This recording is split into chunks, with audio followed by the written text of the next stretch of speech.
Hello Scorpio, welcome to your reading for October. This is for Scorpio, Sun, Moon, Rising and Venus. Please make sure you check all your placements to get a clear picture of what's going on for you at this time. As always, this is a general reading. It may or may not resonate for all of you. Please take the bits that do resonate and leave the rest behind for somebody else. Now, firstly, if you have any Libra in your chart, or if you are dealing with a Libra, or if you're on the cusp, watch the Libra reading. I'm still laughing. It was hilarious. I haven't had such a funny reading in a really long time. It blew my mind. Anyway, now this reading is going to be slightly esoteric in nature, not just because we're approaching Halloween or Samhain, but right before your transformational, highly transformational season and eclipse season begins. It's almost like a prep for that rebirth, all right? Which is why I'm using these oracle cards.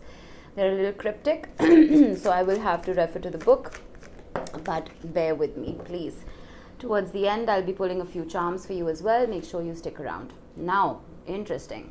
Very Scorpionic card. We have Haunted. The breaking of the floor beneath your naked feet, the creaking of the walls as the cold kisses flesh. You're never really alone when in the company of hauntings within bone. Oof. Goodness, that is dark. I love it though. All right, let's get you an archetype. I think I'm coming down with something. I have a frog in my throat. I always do. The gem. Ooh, who got this? Aries got the same. I'm going to get one more. The ring. Who got this? That's a lot of cards, right? So repetitions are important.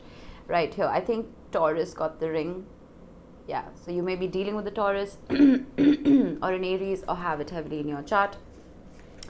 But let's see. Happy love. Nice. A joyful, stable partnership and good friends. Beautiful. All right, let's talk about these real quick. Now, when it comes to haunted, the number 21 could be important. It could be an age. It could be a birthday. Doesn't have to be. But when this card appears, it nods to something that you must atone for. All right? It's almost like you've locked something away and you're choosing to ignore it rather than to own up to it. And this can be something that you've done to someone else, but also something you feel you've done to yourself. It could be a choice that you'd like to forget, or even a trauma that you've never dealt with. And whatever your situation, I almost feel like this may continue. This haunting of whatever this memory is will continue until you are ready to face that monster that your pain has created. And I almost feel like, you know, the poltergeist that German mythology talks about. That poltergeist is born out of your own pain and suffering, because you're not really looking at what it is that is triggering that pain and suffering, right? You're not working on it. So it's shadow work at its finest. And if there is ever a time to do shadow work, it is now, right before your season. Because, I mean, if this is your rising, if Scorpio is your rising, then this is, not just if it's your rising, if it's your sun or your moon, it doesn't really matter. It's almost triggering your 12th house. Libra season is triggering your 12th house, which is the house of shadows. It is the house of mystery and deep spiritual work. So before the sun shines in your sign, it is a good time to remove that darkness from your auric field. All right? Ask yourself, what is it that keeps bothering you? What keeps nagging at you over and over and over again? You can't go back to the past and erase everything that's happened, but you can forgive, right? You can show gratitude for that lesson. That is the best way to move forward from it. There could have been heartbreak, there could have been betrayal, there could have been the loss of something, the loss of someone. But again, you can't erase what happened. So instead of letting it haunt you and marinating in that misery, try and pull yourself out of it, right? We get very comfortable in our discomfort sometimes, Scorpio.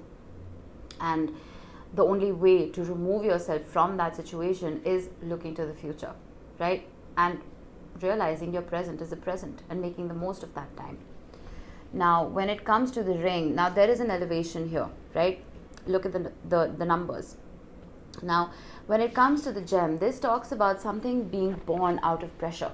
Now, a diamond needs, a whole lot of heat and pressure to form, right? So this talks about how the situation around you could be very, very bleak, right? You may be feeling like you are amidst a lot of darkness. But what is that darkness doing? It's polishing you, right? It's helping you shine. It's almost like discovering that gem deep within you and how you stand out from the people and situations and atmospheres around you. How are you different from them? How are you unique from them? It's almost like finding a talent or a skill, right, that you can hone on, that you can polish, that is going to set you apart from everybody else. There is something right here that you may not be looking at. It may be just a tiny nugget, right? And you're just dismissing it.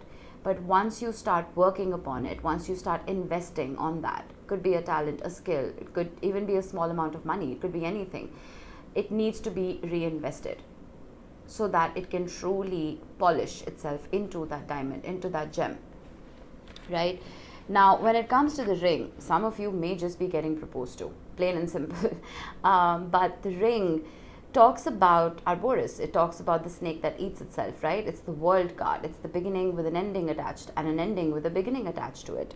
So it is infinite. It is a connection that we have, a very deep connection that we have with not just the universe, but with the collective. Being a drop in the ocean, right? We are still a drop. We are still independent, but we are still part of that ocean. So there is something about connection here. There is something about sacred cycles here.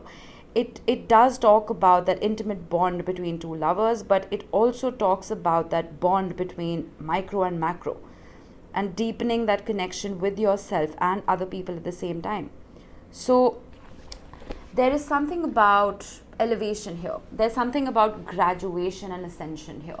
So it's almost like you've graduated one cycle in life, you have achieved something. This could be, well, a commitment, as in a relationship. You may have successfully completed that relationship, and now it's time for it to turn into a marriage. You could have successfully completed a training, now it's time for you to, well, take on a deeper role in that company. So there is something that is being polished and something that is helping you graduate. At least that's the opportunity there for you. But with Haunted card, I feel like till you deal with these shadows, that elevation will not be able to come through. Now, when it comes to happy love, now if you see the sigil, now this was, I'm reading the book while I'm explaining this to you. This symbol represents a knight's sword wrapped in a silk scarf known as lady's favor. This goes back to medieval times. And this favor was presented to a knight by his lady love before battle. And the knight would fight the contest in the lady's honor and return the scarf afterwards as a show of his love and commitment. In this instance, the letters J and K are the initials of the lady and her beloved. This symbol was designed to foster happy, lasting relationships. So J and K could be important, doesn't have to be. But the reason this is showing up is because there is a happy commitment, a happy love that is knocking at your door, right? And it's almost like it's saying good relationships require effort and compromise, but the rewards are greater than the constant change and excitement of new lovers and friends. So you may have a lot of options. You may be you may have a lot of Gemini in your chart where you feel like you constantly need that new love excitement. You know what I mean? That excitement that one gets when they're in a new relationship. But it's almost like now you're like you want something that is stable. You don't want variables anymore. You want something to be constant in your life. And that is that elevation that may be happening. Even if it's not happening in regards to a particular person, it is an elevation that's happening within your psyche. So this Haunted could be the fact that you may have had multiple relationships that have been very unfulfilling. And now suddenly you're like, no, I'm polishing myself into that person, into the best version of me, so I can attract the best version of someone else who complements my energy. You know what I mean? All right, let's see. Let's see what your tarot says. I'm not following any particular spread. We're just going to go with the flow here and see what we have. And even if you're already in a committed partnership, I feel like happy love is just saying that that bond is going to deepen. That's the elevation that's happening. The Ace of Wands wanted to show itself, so we'll keep that in mind. The Sun, the Wheel of Fortune. Wow. the Queen of Pentacles, beautiful, and the Nine of Swords. Yeah, the Nine of Swords is here because of the Haunted card. There's something that's bugging you.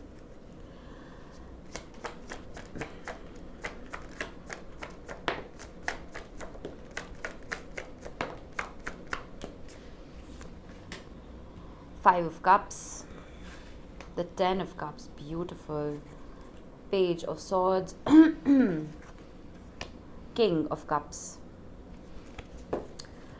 Bottom of the deck, we have the Six of Swords, the Queen of Swords, the Two of Cups, and the Hierophant, and the Death card. That's your energy right at the bottom. Alrighty, interesting. With the Nine of Swords and the King of Cups, there is something that is bothering you about your own feelings. Alright, I'm not saying you are the King of Cups or someone else's. There's no gender in tarot. Just take the energy with you. But the King of Cups is very scorpionic energy. It is someone who holds a lot of deep emotion in their hearts but doesn't really express it, right? There is something right here that is bothering you about the expression of that emotion. Maybe that's what is haunting you. I don't know.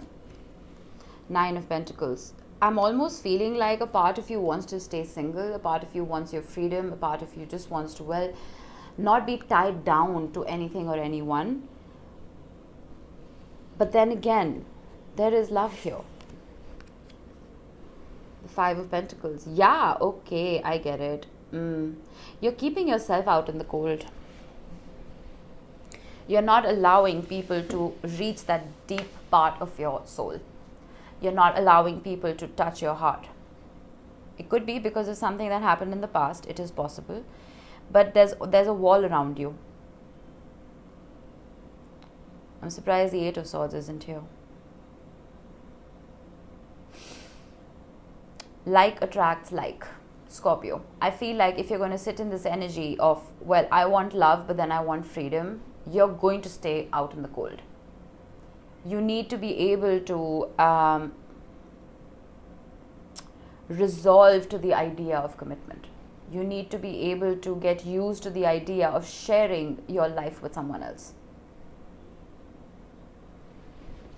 I need one more here. This is hilarious. Okay, I literally was going to say I'm getting Knight of Wands energy. I swear to God. And that's what we got. I feel like you want to have a good time, okay? You want to have fun. You want that freedom to explore and do whatever you want to do. But a part of your heart wants that deep commitment, wants that happy love. With the Queen of Pentacles and the Page of Swords, you may be keeping an eye on somebody. It is possible, or could be an earth sign keeping an eye on you. It doesn't have to be. But there's almost a truth that wants to surface about yourself. Five of Swords. You see how many fives you're getting. You're trying to escape this. You're trying to escape something that is really, really good for you. And what is shocking to me is the ring. Taurus got the same energy. Something that's wonderful for them, and they're just like, no, I'm going to run away. It's too deep. It's too difficult. Sometimes people come into our lives to trigger us, okay? Not because they're evil, but because they're supposed to trigger us, because they're supposed to help us grow in and be polished into that diamond. So I'm almost feeling like whoever it is that you're dealing with, you're looking at them as a problem. Okay, this person is too much drama. They're a problem. They're not a problem. They're in your life for a reason. They're here to trigger that self-love and that self-worth. What is this? The Queen of Wands. You could be dealing with two people. Queen of Wands and the Queen of Pentacles. It's possible. I'm almost getting, you're blocking your solar plexus chakra and your sacral. It's almost like you feel like you can't trust your judgment right now because you've been hurt in the past. You're just like stopping yourself from taking any action. The King of, my God, the King and the Queen. This is a divine match right here. Whoever this person is phenomenal for you, Scorpio. I don't know who this person is. but they are somebody who can bring that passion back in your life. With the Sun and the Ten of Cups, again, this person is your happiness. They bring you a whole lot of joy. The happy love that we're talking about. Someone who helps you shine, someone who helps you grow. And the Devil, you're like, no, they're toxic. They may be toxic. I'm not saying they're the most wonderful person on the planet. There's a reason you're feeling haunted, right? There could have been toxic traits that this person carried. There could have been codependency issues. There could have been addictions, whatever it is. But this person has a whole lot of potential. Could be dealing with a Capricorn. The King of Swords. You're just cutting this person out.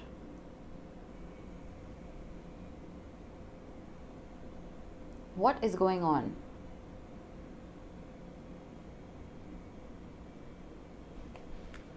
Why are you cutting this person out? The Emperor, ego.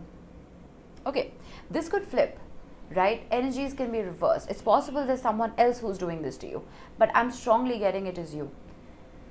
It's you sitting in your pride and saying no. This person may have left you in the past, okay? They may have walked out on you. They may have abandoned you, which is why the Five of Pentacles is here, which is why you're haunted, which is why the Nine of Swords is here. But there is so much love here. I feel like a lot of work needs to be done with the Devil and the Emperor. There is a lot of pride. There is a lot of ego. There is no ego in love. At least there's no ego in healthy love. There's self-worth. There's self-esteem. But there's no ego. There's a huge difference, right? You don't want to be a doormat, but at the same time, you don't want to sit in this Emperor energy of, look at me. You're not worth my time. No, we need to be kinder. We need to be gentler with the people who have bits of our heart.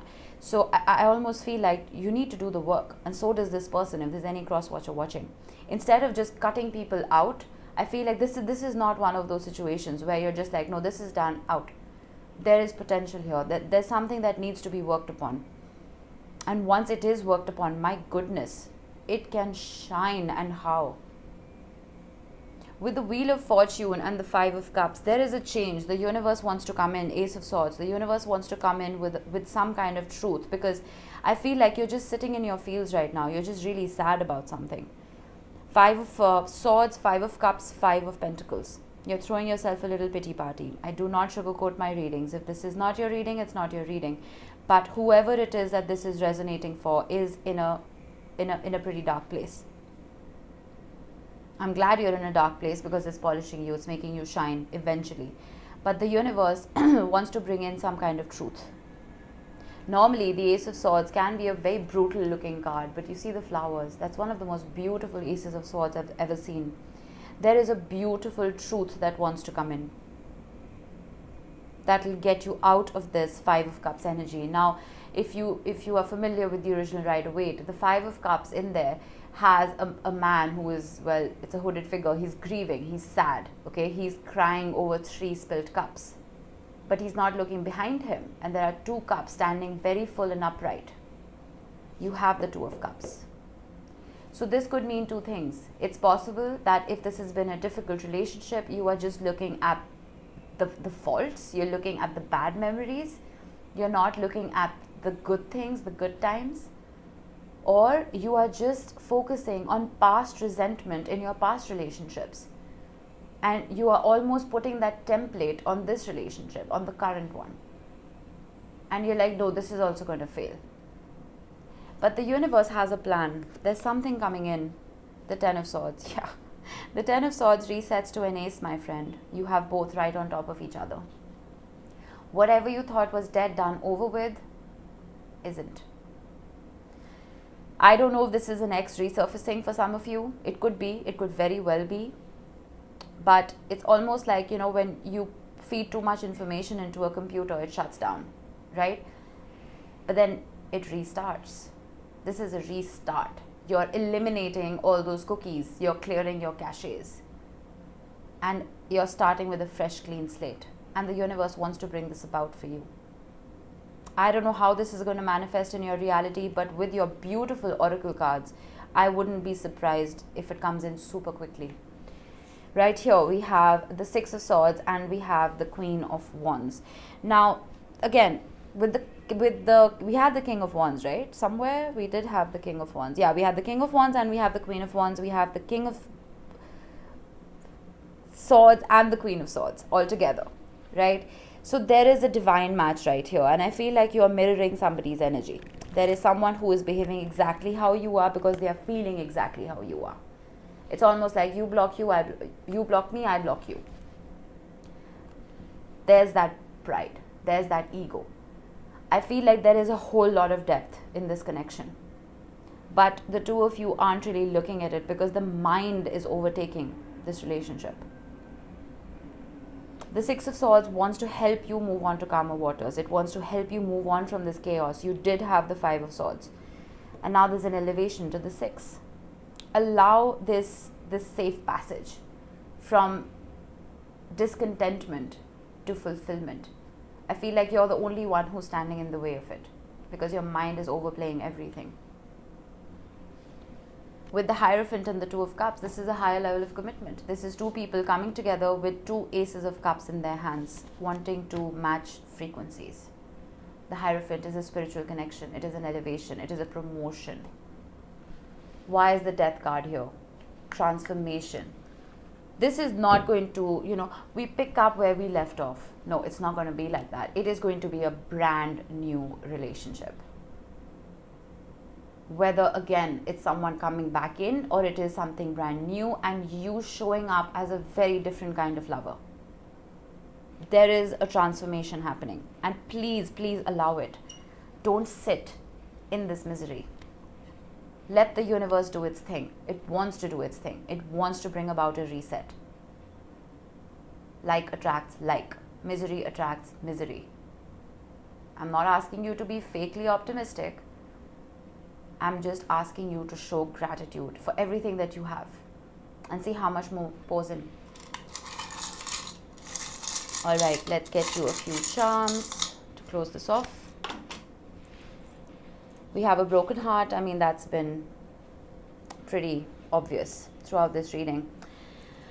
We have an Elephant, which talks about memories, nostalgia. Make sure you are not marinating in memories of loss. Let those go. Work towards them, work with them, eliminate. We have Scorpio, we have Cancer, and we have Aquarius. Now, the Scorpio could just represent you, it could represent another Scorpio. And Aquarius and Cancer, you could have them heavily in your chart, or you could be dealing with someone who does. And if someone comes to mind, that's a confirmation that that is your person. All right, that was it for you, Scorpio. Hope this helped. I'm sorry if I yelled at you. All right, I will see you in the next one. Bye-bye.